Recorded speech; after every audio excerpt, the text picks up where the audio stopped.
Dear colleagues, thank you very much reserving your time to join the LGMA monthly webinars towards COP29. We will reserve 1 more minute for all participants to settle down, and then we'll start shortly. So thanks for your patience.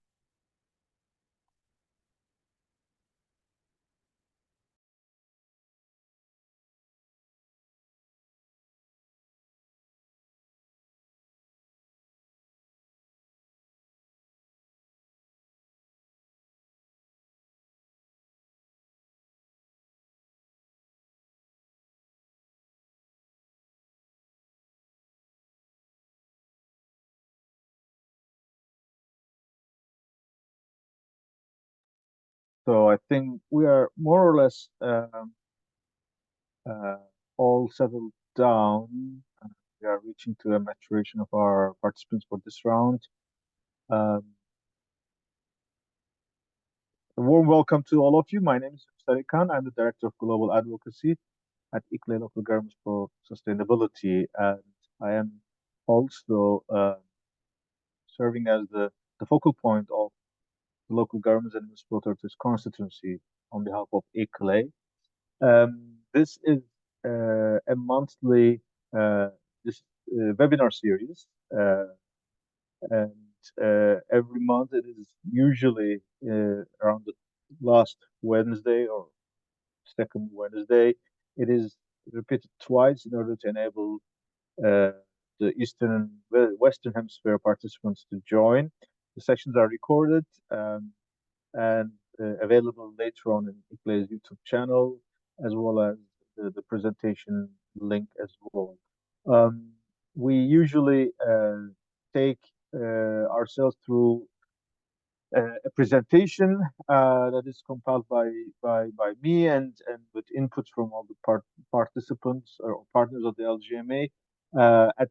At some occasions, at some webinars, we have also guests, but today we don't have any special guests. Um, we usually go through the slides first and then open the floor for Q&A but during the presentation, if there are any points that you would like us to alert immediately, we try to catch them as much as possible. But we usually have around 20 minutes of a presentation, after the presentation, around 20 minutes of a dialogue, a Q&A session with all the interested partners as well. Um, thank you very much once again for your attention and interest. Today we will be following an agenda in four main sections. We will refresh our memories on who is the LGMA and how are we engaging. Um, we will review once again our outcomes from COP28. Just also a couple of recap of how we have engaged at COP28. But we rather would like to skip this fairly quickly so that we can immediately focus on our preparation for COP29 because a lot of things are moving very fast and especially since last webinar we have worked on with our partners about our working groups and about our calendar. There are a number of updates from the presidencies, both Emirates and Azerbaijan. Um, we usually have the last couple of minutes also some updates from our colleagues from biodiversity negotiations from Cities Biodiversity Center. Today, actually, they are in Samarkand, Uzbekistan, for the 14th COP of the Convention on Migratory Species. If they are able to join us, we will give them the floor. If not, we will go through their presentation as much as possible. Without further ado, and let's go immediately um, to our agenda along these lines. I am very happy that we have a lot of colleagues who are familiar with our process and are actively involved in the participants of today's webinar. But since our sessions are broadly announced on social media and various channels, we're also witnessing that we have some new friends joining us. So therefore, it's good to have a basic understanding of who we are and our mechanisms. And sorry for some repetition for our colleagues who have witnessed to this or been familiar with this concept before.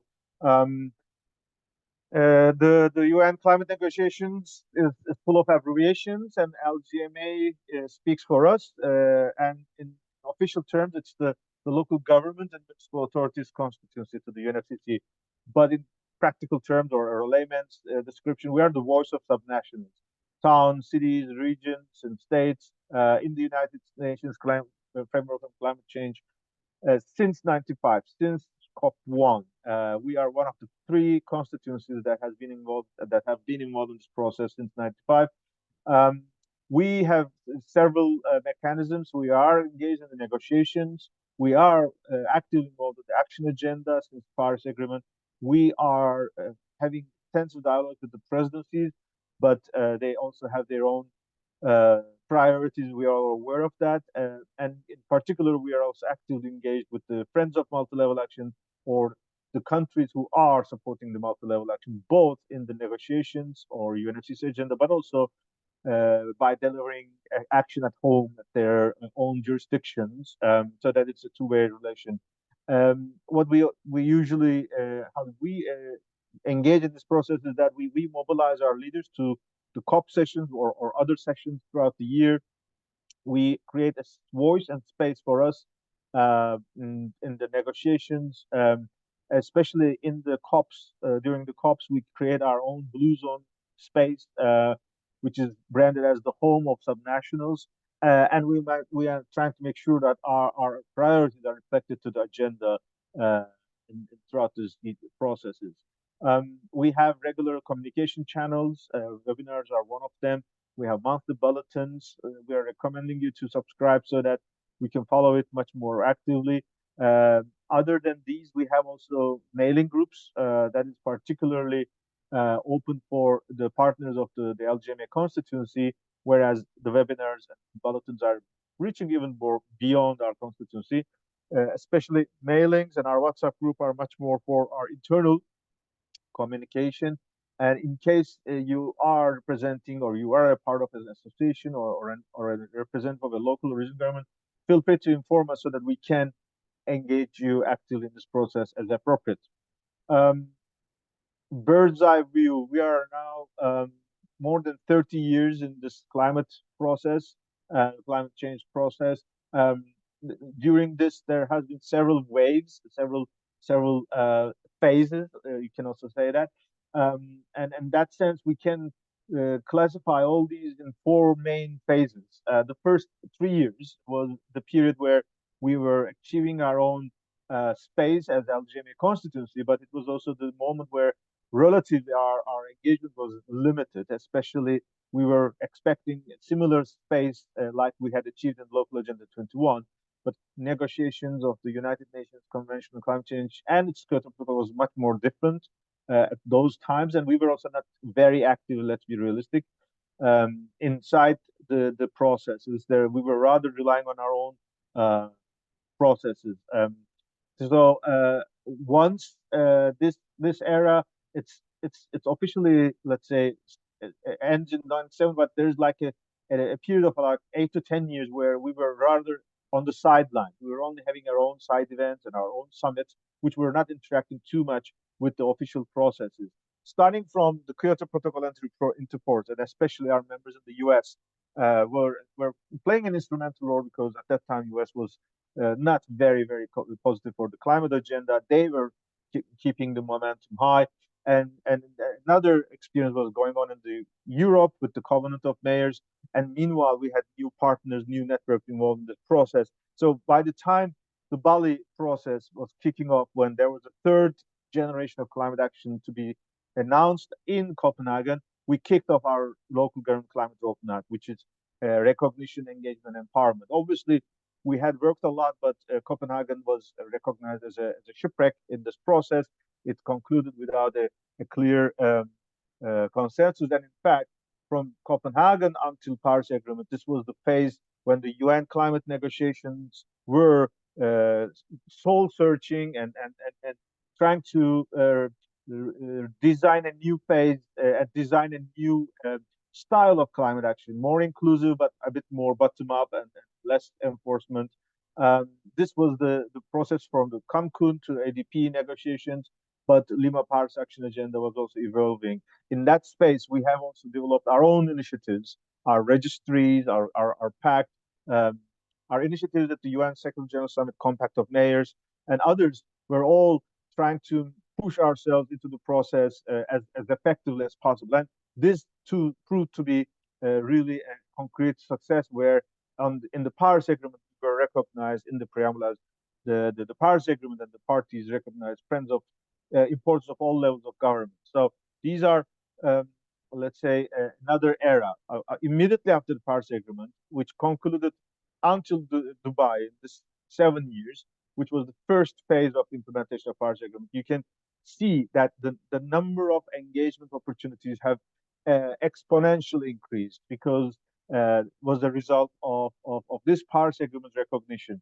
We were not sidelined, we were definitely considered, and we have tried to understand what it means, both internally but also with the parties. So we have continued to become actively engaged on the high-level champions agenda, from Talanoa dialogues to stock takes. We have been engaged in this process. We have developed our own initiatives, like GCOM was one of the examples, IPCC protests, and we have made our engagement through multi-level action and urbanization problem institutionalized.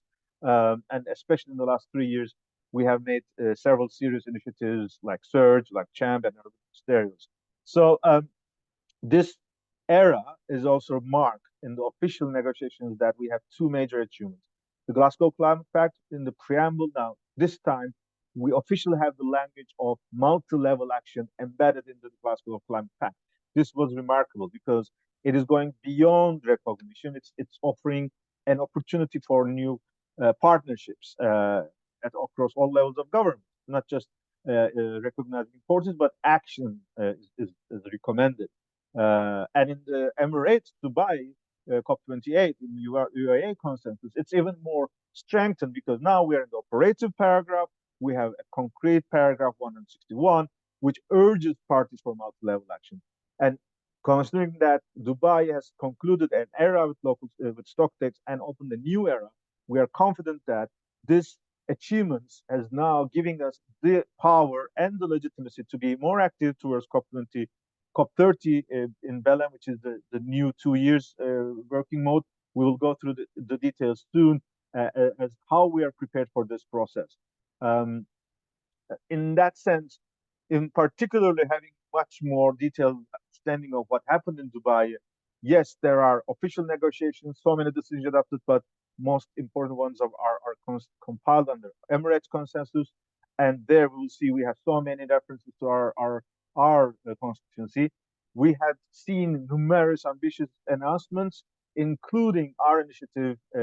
We say our, although it's the presidency and Bloomberg initiative, but this was a strong contribution from the LGMA constituency, the CHAMP initiative, and more importantly, all of them, be it these declarations, which is on the official presidency's website, or other statements or announcements, they are now compiled under the troika of Mission 1.5, under the troika of the three COP presidencies. These have not been in the case. This has not been the case in the past. This is really a new way of working. This is really a legacy coming from Dubai. In that regard, if we look at this from our own perspective, we are acknowledging that the Dubai COP28 was one of the most successful, if not the successful COP for us since 1992. In terms of three main elements, first of all, it was the most ambitious in terms of its outcome. Uh, Transition from fossil fuel is supported by renewable energy, mobility, loss and damage, and a roadmap. So that is really remarkable ambitions officially included in the process. It was the most inclusive in terms of the way the World Climate Action Summit was designed with side events and engagements. Um, the presidency provided a huge support to the constituencies in different capacities. It was not just the leaders at the World Climate Summit, but at the open dialogue, we have rebuilt the trust and the culture of working with parties and non-parties. The climate change maker Majlis we have seen was also again another style of be it Talana or Ubuntu. It was its own introduction to the global efforts, but it was a good way of bringing the power. And we are also saying it's inclusive because the climate debate is not anymore talking about only the results, which is the emissions or disasters, but now with the touching to the root causes, the way we relate ourselves to our nature, how we consume foods or how we consume our goods, our approach for a cultural mindset, or addressing health. These are really the topics. Is that if we can find appropriate solutions, these will be the game changers. So that as a result, if we change these areas, then we will have less emissions and we will be much more resilient for climatic disasters. And thirdly, this has been the most successful in terms of multi-level outcomes. We have the chant as an initiative of 71 nations upon the response as a response to the invitation to the presidency and the Bloomberg philanthropies. We had the second urbanization and climate ministerial, which built upon its previous experience in Sharm el Sheikh, and both of them. These were not our initiatives as LGMA, but we have provided substantial input. We have provided contributions to its success. We have really fought and worked day and night for that, both before COP and at COP. And therefore, we are proud of this success, and we also share the pride of this achievement. Other than these are not necessarily a negotiation outcome, but we have negotiations in the Emirates consensus. We have calculated around 15 paragraphs, especially on the global stocktake, paragraph 161, and six others, on global goal on adaptation, paragraph 9, and four others, and three specific paragraphs on the direct subnational access at the loss and damage fund. These are on the official negotiated text. Therefore, it is extremely valuable. And of course, we would have expected maybe more in the stock takes. We have already been expressing, encouraging the parties, but this is a negotiation process, we all know. But even this level of achievement is certainly taking us to a new level. So they were very comfortable with what we have achieved, and that gives us the power to go forward. And when we talk about multi-level, we can comfortably say that this COP was an opportunity to demonstrate power of the diversity of LGMA from our partners, from our constituencies, but we were also very instrumental in bridging various processes, the local climate action summit and champ, to the ministerial, from ministerial to the negotiations, through the pavilion mobilization, our dialogue with the parties, and our unique innovation where we have worked on stock takes, and we have now we are elevating this to the town hall COP. So if you look at in its entirety, that's the reason why we're saying that this was the best COP we had ever been engaged in, and seeing the results of. Um, Here is in concrete terms, particularly the paragraphs that is relevant for our constituency, and you can see how the language is evolving from Paris in the 7 years. So this is demonstrating how we have been tracking our achievements. I will not spend too much time in the next 4 or 5 slides because this is rather a recap of what we have done. But I think it's still valuable for us to keep this in our minds.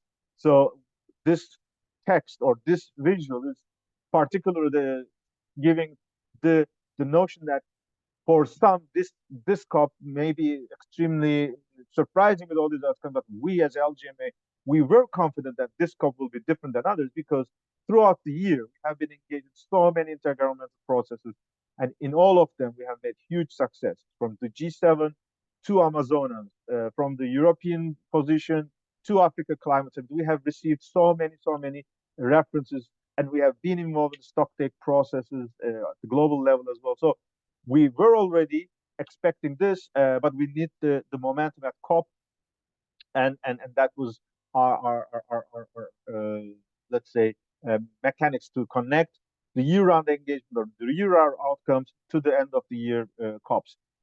This is a group that is representing our position paper towards COP28, and which was again a remarkable diversity and strength, and it was giving us the torchbearer for our approach to the negotiations, and we are very happy with this unity of our constituency. The champ is now endorsed by 71 countries. It is, in fact, really significantly a demonstration of one of the most bottom-up inclusive initiatives that were announced. All the others have had much more leadership of the government, national, federal government institutions, or the United Nations or intergovernmental organization. But this one was particularly the LGMA, the constituency, is very, very actively involved, almost as an equal part of the design and its implementation.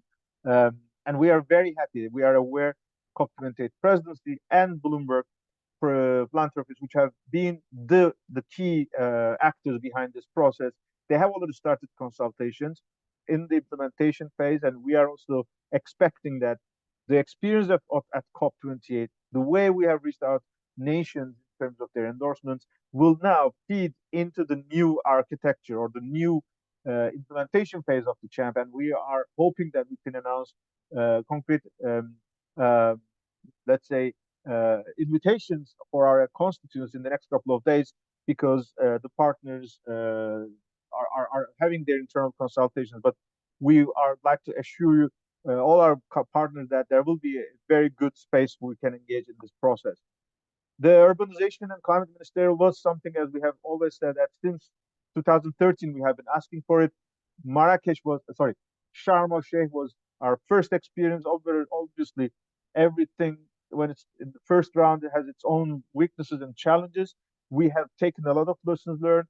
UN Habitat, the UN Climate Champions have worked very carefully. We have continued to mobilize much more actively our constituency in the design of the ministerial, but as well as contributing into the outcome document, which was not the case in the past. So we are learning from our experience every year. We are building it further, and we are reaching to the final destination at every process that we are involved in. And in that sense, this was really a demonstration of how the mobilization from ALCAs, a ministerial meeting with urban ministers and climate ministers, and then how constituency can help each other. And here, our advantage was that while we had peak moments like the summit and the ministerial, throughout the 2 weeks, we have been engaged from day one until the last hours in all the negotiations as much as possible through our LGMA hat, through our engagement with the high-level champions, and Pavilion, our multi-level action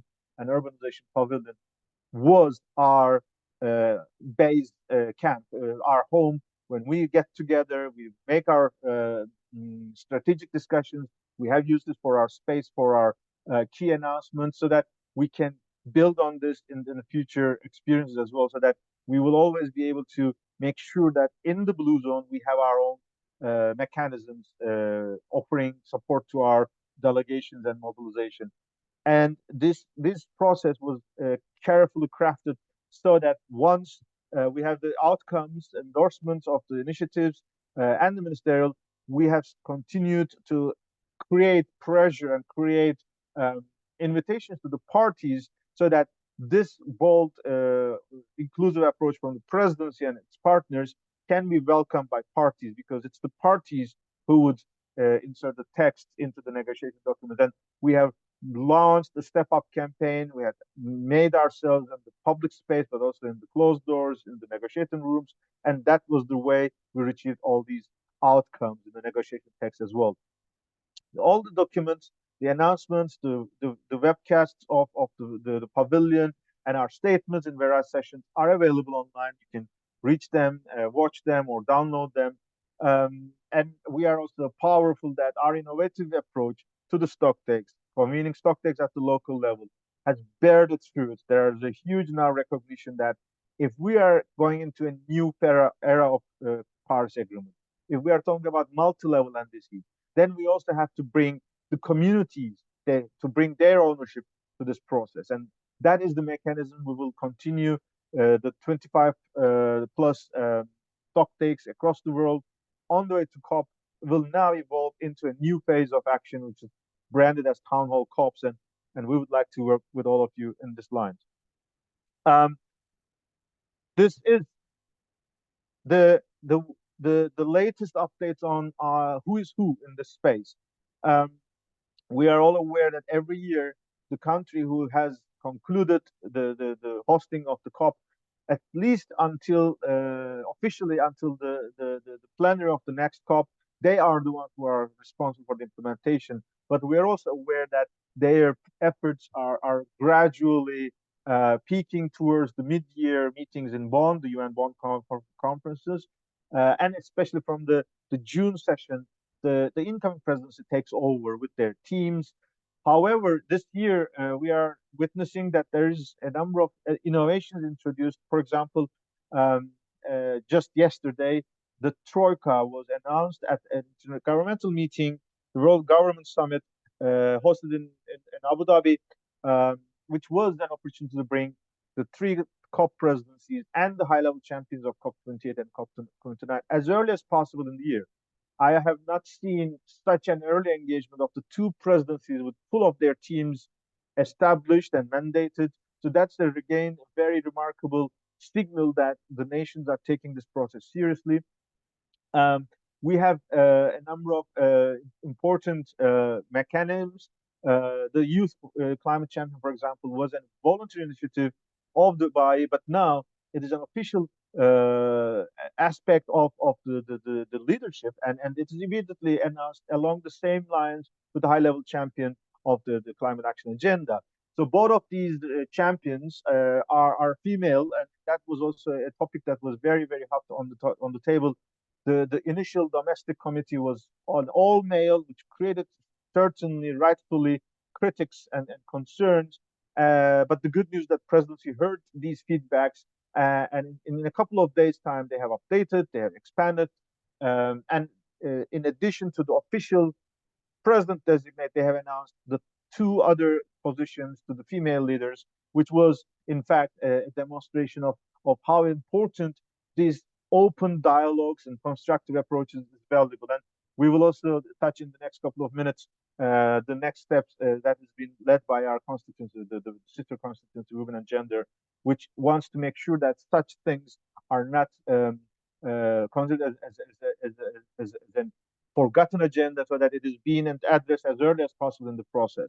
Um, One thing that is also new, first of all, for the first time, we have a, a, a parliamentarian as an active champion, as an official champion. In the past, we had ministers, we had private sector, we had experts, but this time, officially, a member of a parliament, of a national parliament, is part of this process. This is extremely valuable because this is in line with our approach of multi-level action. So multi-level action also includes a dialogue between executive bodies, which are governments, and their legislative bodies, which are parliaments, senates, councils. We are looking forward to an active dialogue with the new high-level champion, especially to empower the multi-level action. And in that sense, we will be acting closely with our sister constituency, the parliamentarians constituency, mobilized by the Globe International and their partners. And we, as ICLE and as the LGMA focal point, have been actively involved in that. So this is a new opportunity that we'd like to test. Another important thing, domestic delegations are always being designed as a complementary to the global negotiation teams. This year, which was a practice that was followed in the past as well, but this time it's a bit more clear. We have the chair of the State Committee on City Planning of Azerbaijan, part of the domestic committee. This is again giving us the opportunity that urban agenda will be at one of the priorities of the presidency. That's our hope. And in particular, we have the additional opportunity because Azerbaijan will also host the 13th World Urban Forum in 2026. So Egypt in 2022, when they were hosting the COP presidency, now this year they are hosting the 12th Urban Forum. So another COP presidency, climate presidency, will be actively engaged through a different government official, of course, but still urban and climate agenda will be easy to bridge between these events so that as soon as we finish Belém, we will come back to Baku for the 13th World Urban Forum, and then we will advance further. Um, this is our overview of our calendar in the next couple of weeks and months. We have updated this with the new information that reached to us since last webinar, and this is giving us the guidance on how we can mobilize ourselves. It's very clear the last quarter of the year will be extremely challenging. This is a super year for Rio conventions. All the negotiations have their own COPs, Congress of Parties. This is the year where we will be engaged in the UN Environment Assembly, and this is the year where we'll have the UN Summit of the Future. And along the lines, it's not a negotiation process, but the World Urban Forum is also taking place. In parallel, we have our own mechanisms of the UN, like ministerial meetings, regional climate weeks, and as LGMA, we have our own processes. And in complementarity, we're also continuing to engage with the G20, G7, which are key partners for us because consensus achieved in this fora can easily help to speed up the negotiations so that they can reflect much easily into the UN negotiations as well. So we will use all our opportunities, the Urban 7, Urban 20 Mayor Summit. We will use the opportunities of ICLE's World Congress in Sao Paulo, the 2024 G7, G20 presidency, Brazil. Sao Paulo, city of Sao Paulo will host ICLE's World Congress. It will also be the first part of the Urban 20 Mayor Summit. The idea is that this meeting will be the moment where we will announce our COP29 strategy, the draft version, so that we can open for comments and then continue in our practice from last year that we can then announce it as quick as possible around September or so. And this document or this slide here is again a progress of what we achieved since the last webinar in January. This was for us about what we want to do this year and how we want to do this. We said that we have three priorities. CHAMP, as we have said, not just only the countries who have endorsed this, but also how CHAMP is connected to the other processes. The third initiative from COP27 President, which is a holistic urbanization approach action agenda.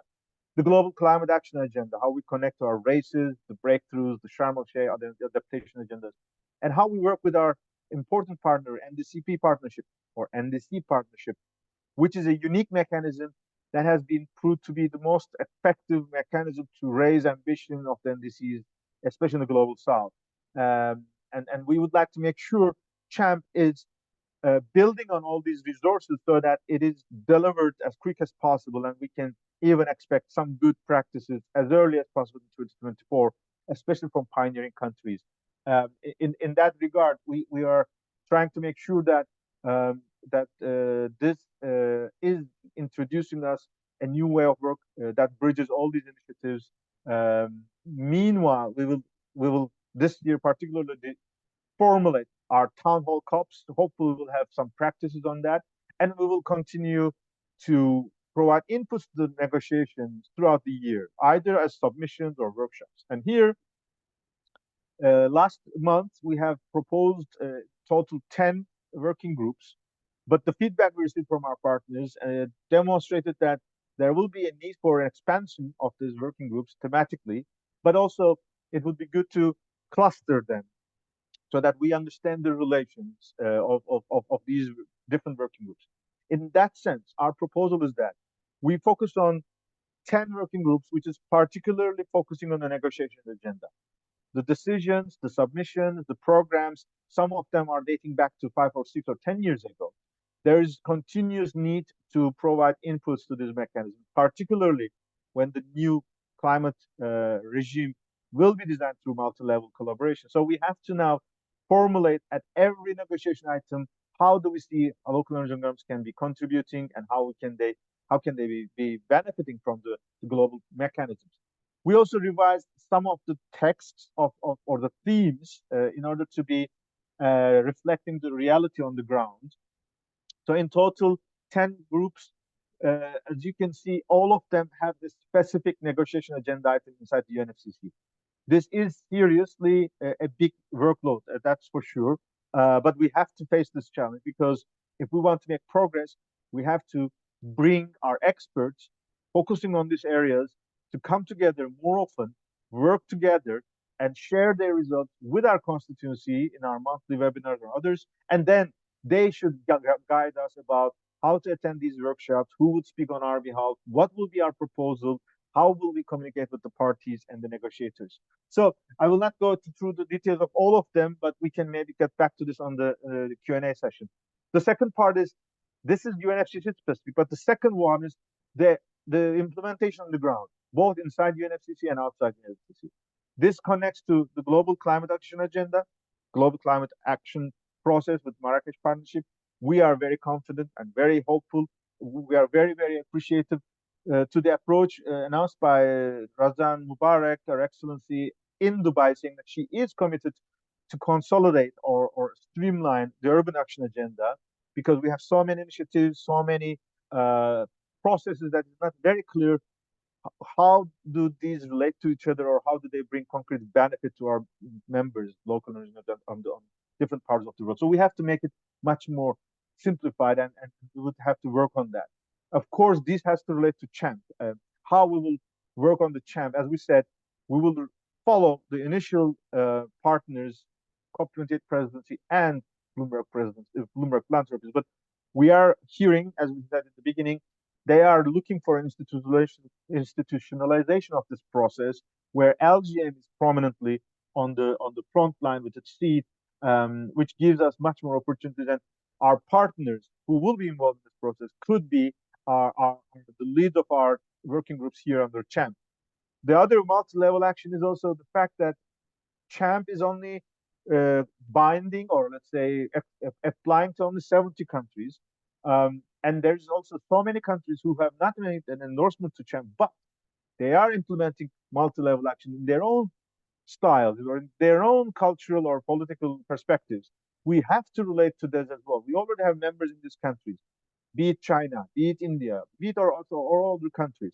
We would like to make sure that this these there is no one size fits for all, and we can easily connect each of the countries with their own domestic conditions and circumstances. That's also true because multi-level action is in the global stocktake outcome decision. So urging parties for multi-level action means that every party in the UNFCCC process have to respect and reflect in somehow. Therefore, we have to also go beyond other countries, beyond CHAMP. And in an ideal world, maybe in a couple of years' time, let's imagine that all UNFCCC parties have endorsed CHAMP, which means that these two working groups maybe then immediately merge so that we don't have to follow parallel tracks. Town hall COPs, again, ICLE has a vast experience, especially with the Yungo constituency. We are happy to now share this, but we believe other partners can also roll out. They can encourage their members in engaging in this process. So we are happy to develop this together. And COP29 coordination in particular, you will be receiving so many updates that there's a workshop, there's a ministerial meeting. We are expected to provide representatives, or we have regular calls with the presidency and champions, so that it could not be real. We cannot rely on only one person in this process. That we have to expand, we have to enrich our capacities, and then we have to bring the results back to our constituency and make sure we can follow this. You will see there are cases that in 1 week there will be 3 meetings in different parts of the world, so that we should be able to assign the ones that are closest, both in logistically, also thematically, and expertise wise, so that we are presenting the right tone of message in terms of the leadership as well as the level of the partners of this meeting, so that they can acknowledge our presence, they can understand that we have taken this seriously and we have mobilized the most appropriate participants into this process. And finally, in the next 2 years, we will be going through an interesting and very exciting journey. This is a follow-up from 2016. Immediately after the adoption of Paris Agreement, with all levels of governance acknowledged, the IPCC community, especially the leadership of South Africa, has acknowledged we have been involved in this negotiation, so that in 2016, 7 years ago, 8 years ago, we convinced the IPCC negotiators that the first special report of the seventh assessment cycle will be on cities. In between, we had our Edmonton conference, we had a global action agenda. So now it's time to deliver this. Obviously, IPCC is not UNFCCC. It's a combination of WMO, World Meteorology Organization, and the United Environment Program. But there's a lot of organic relations. We don't have an official LGMA constituency, but we have ICLE C40 as acknowledged as accredited to this process. And we have so many parties who are supporting us as well. So the first effort is the scoping meeting. We have just heard that in addition to the Bureau of IPCC, we have around 80 scientists. And out of those 80 scientists, we have 20 mobilized by LGMA, by ICLE, by C40, by partners like UN Habitat, and even nations have nominated their representatives from cities. We have Paris, Turku, Bergen, Buenos Aires, Bogota, and experts and scientists as well. So this group they will meet in Riga in April. They will create the skeleton of this spatial report. But the real work will start afterwards. There will be invitations for lead authors. There will be invitations for inputs. So the LGMA constituency will still be able to respond and contribute. And in fact, we should be able to contribute. Therefore, a coordinated approach will be extremely valuable. So we will look for our colleagues in this space, ICLE, C40. We will also work with UN Habitat and especially the scientific community whom we have been working since Edmonton and on this year's process together. So that this is also a separate process for us. The last two slides. One is submissions. This is the reason why the working groups are important, because we have to read all these documents, we have to provide inputs, and this cannot be done by one person only. Therefore, every committee has to work hard and then share the draft with us, and we agree and then submit this. Last point, there are important achievements, as we said. The Troika is announced. The Women and Gender Constituency just sent a letter to the presidency endorsed by several constituencies, and because of the time challenges, we were able to put only my name as the focal point of the constituency, but we were demonstrating our support to the constituency, cross-constituency partnership. And we're also very happy that they have listened to our recommendations in the drafting of their documents. And we were aware UN Secretary is working on a number of processes like Conference of Partners or NDC 3.0. These will all shape our engagement throughout the year so that we will stay alerted, so that how we can expand the contributions. We will convey this with emails and WhatsApp group, and our webinars will be an opportunity for that. Let me finish here. Let's not finish, but give a break here. I have seen a couple of feedbacks during the presentation. I know it was a very fast and intense presentation, especially for just listening only. It's not easy. I am encouraging, especially partners who are committed to work in the working groups, that are the ones who have been familiar in this process from our LGMA community. Please feel free to take your turns and share any insight, any updates from your side as of today and all the topics that we have covered. I am aware of so many new names, and we also would be very happy to welcome them. If you have any questions for clarifications, feel free to share with us. But let's keep this like a couple of minutes of relaxed and open dialogue. Meanwhile, I am happy with the feedback from Felix in the chat box. Felix Dot, our traditional member of the family of LGMA. Great overview. Thanks, Felix. It's always a pleasure and a compliment to hear such positive feedbacks from you as one of the most experienced negotiator of our constituency. I see Professor Lebo, who has also respected, communicated that he has appreciated our webinar and content. Felix shared his text. It's in the link is on the chat box. We had colleagues from Bangladesh. Dr. Faisal also is joining us. Shannon, I'd like to just share that I am going to Latvia to help shape the IPCC. Oh, fantastic. Shannon, I am not really sure whether you're receiving our LGMA mailing, but actually this morning, I circulated this list. Like we are not allowed to share the full list, but we are aware of the full list of participants, 122, no, 121. As we said, ICLE C40 has nominated respectively 5 and 3 names. Some nations like South Africa, Norway mobilized their own cities. Um, Shannon, if you can help us, which delegation has nominated you, this will also be easy for us to track. My colleague Purya from ICLE was at the IPCC's sixth plenary in Istanbul together with Bernard Bart from UN Habitat, and they will soon come with an approach to all of the LGMA community, and we would be more than happy to engage you to this process. Excellent, Canada, fantastic. Um, yeah, okay. I can forward you the mail later on, but for sure, especially with Purya. Purya is already a member of the scoping meeting as well. He is one of the scientists or practitioners in this process.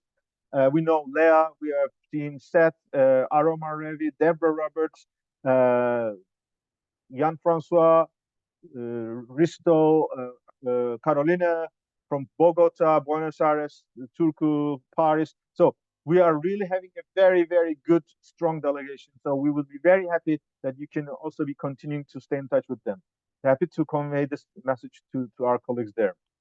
Thanks for alerting us.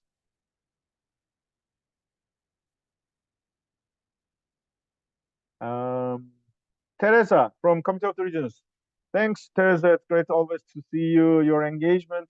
Teresa has sent in the chat box an important consultation of the Committee of the Regions on integrity or synergy between multilateral environmental agreements. This is the theme of their position paper annually. The Committee of the Regions is a constituted body of the European Union. It's a unique multi-level governance practice. So we have the Council of Ministers, we have the Commission, the experts, they're bureaucrats, you can say, and Committee of the Regions is the voice of the European cities and regions, and they have a consultative role. And the legislation has to be has to receive their inputs. So they are using this effectively. That's the success of the European multi-level climate action, be it Green Deal or commitment. So there will be several consultations. The next one's on the 21st of February. It's virtual. There will be several LGMA partners involved. This is a process. The environment community will adopt this position paper in June, and then it will be presented to the Committee of the Regions plenary. Environment Commission is one of the plenaries of the Committee of the Regions, so that as early as possible, they are inviting LGMA partners to share their inputs to this process, and the link is available in Teresa's mail chat box. Yes, the mayor of Warsaw is the chair, is the rapporteur, no, chair of the commission. Teresa, maybe I don't want to make any mistakes. So yes, both the chair of the commission, Environment Commission, and the rapporteur. And every year, the Environment Commission defines a group of their members, elected leaders, councillors, mayors, deputy mayors, and they are mandated to follow the negotiations throughout the year, and they are attending in person to the COPs. With Glasgow, Sharm el Sheikh, and Dubai, we have enjoyed the leadership from Committee of the Regions. Councillor Alison Gilliland was very active. Vincent Chauvet, Mayor Vincent Chauvet, was very active. Kata Kuto was very active. So all the leaders of Committee of the Regions have played huge role in our achievements over this year. So Mayor of Warsaw and Deputy Mayor of Budapest will continue to be the frontline figures of Committee of the Regions throughout this year and towards Baku. Great. I have seen that we have 10 more minutes to go. Maybe immediately, I think Ivana and Ingrid are not online, correct? Correct. Yeah. Yeah. So our colleagues are currently in, we said, Samarkand, Uzbekistan. It's already well into the night there due to the time zone difference. So we were already not expecting them to be available. But they have already shared their presentation with us. The biodiversity agenda is very important because it's one of the global process which has the effective engagement of local and regional governments into the decisions, into action plans, and the targets. Our colleagues from Cities by Their Center, Ingrid and Ivana, are there. Most concretely, com, conventional migratory species is now launching a number of initiatives of subnational engagement, and ICLA is particularly connecting to cities which are offering nesting spaces or corridors for the migratory species. And urban spaces, urban corridors are especially crucial so that they are hotspots, they are faced with challenges, so that awareness of cities and urban leaders or local governments to preserve these um, areas and to make sure they can serve to the needs of the wildlife is extremely important. And this is part of the beauty of our engagement with biodiversity processes. And you have noticed that it is also part of our working groups. So there is a new campaign, Journey for Life. It's launched in Samarkand. So all partners are invited to join, and we will connect to our colleagues from biodiversity community, especially this year, where we will have the 16th Conference of Parties in Colombia. And Colombia is also an important country because especially the president of Colombia, former mayor of Bogota, the current minister of environment of Bogota, which the former secretary of environment of Bogota, who is now the minister of environment of Colombia, Susana Muhammad, is also very passionate about multi-level action in the climate space. So Colombia, just like Brazil, is an excellent partner for us to advance our agendas further. Teresa has a question. Will there be an ALCAS in Baku? Teresa, I think this is still, it's not off the table yet, but I am assuming that we are all aware that the Conference of Parties, although it's the 29th, I am always saying that every COP is unique on its own because it depends on the logistical conditions. It depends on the political priorities. It depends on the the the momentum of the negotiations. So it's very, very normal that after a big COP like Dubai, and it was the biggest COP, the next one or two COPs could be a bit low profile in terms of participation and in terms of agenda. We're also aware that Emirates has literally poured. I mean, with the budget that Emirates have spent for COP29, I think we could have easily manage a couple of more COPs as well. So we were extremely luxurious, all the partners, Secretariat, and the stakeholders, with such a generosity of Emirates and the logistical suitability of Dubai, which are not always the same case in Baku. I'm not even talking about the weather conditions because it also shapes the participation. Um, but under these conditions, it may be possible that maybe we may not have an ALCAS, but there are efforts. I mean, we are seriously following what's going on with this troika that was announced yesterday. As I said, there is this discussions on Conference of Partners. The name may change, but the logic is that the World Climate Action Summit, especially with its connection to the stakeholders, has created such a nice legacy. And with this troika on the table, I think there is a keen expectation that there should be a kind of a regular continuity. But the scale, the level, the participants may be different. One example, this year, at the same time of the 2 weeks of COP in Baku, the second week, we will see the G20 Leaders Summit and G20 Social Summit in Rio. So there will be some sort of course, a challenge of participation. But let's keep an eye open, and that's why we have to have this COP29 coordination group, so that this intelligence we cannot share this in such a depth in every webinar or every. We cannot wait for 1 month for such things to be decided. Therefore, we have to share this information together, and then respond as appropriate. Once again, last year, nobody was expecting that a World Climate Action or Local Climate Action Summit could have take place. The first announcement came in 9th of March by Presidency and Bloomberg. No one have understood their vision to have 1,000 mayors in Dubai. It was until summer or even in September things have started to shape.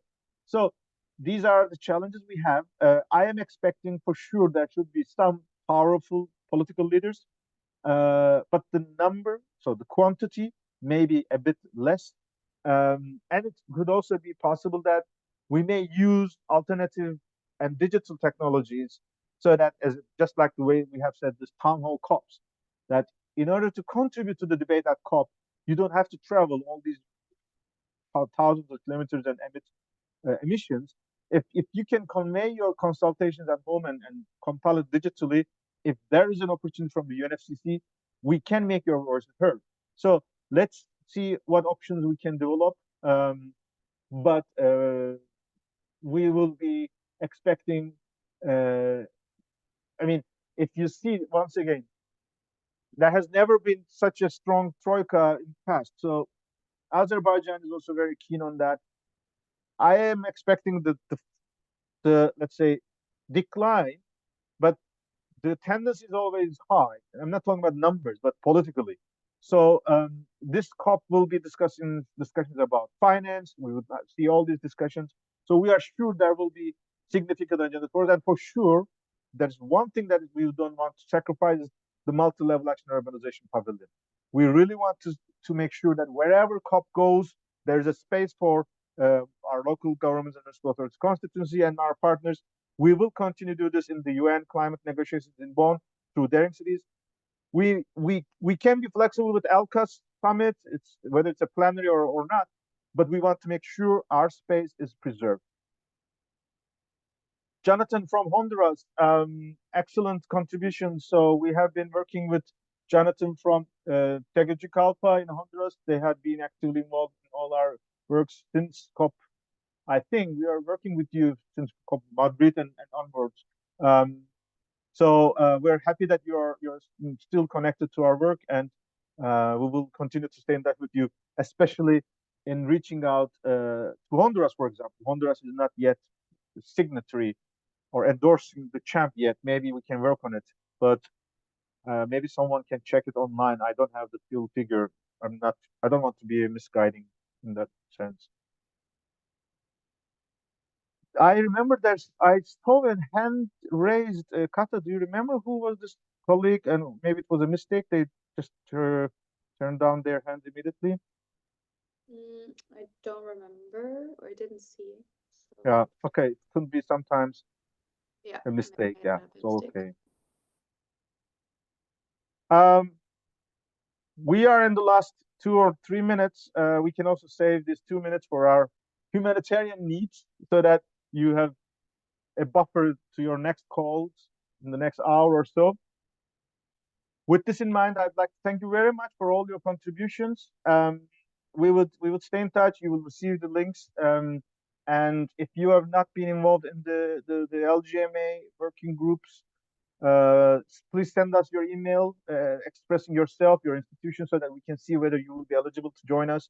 And we look forward to your commitment and contribution. Thanks a lot. Until the next webinar in March.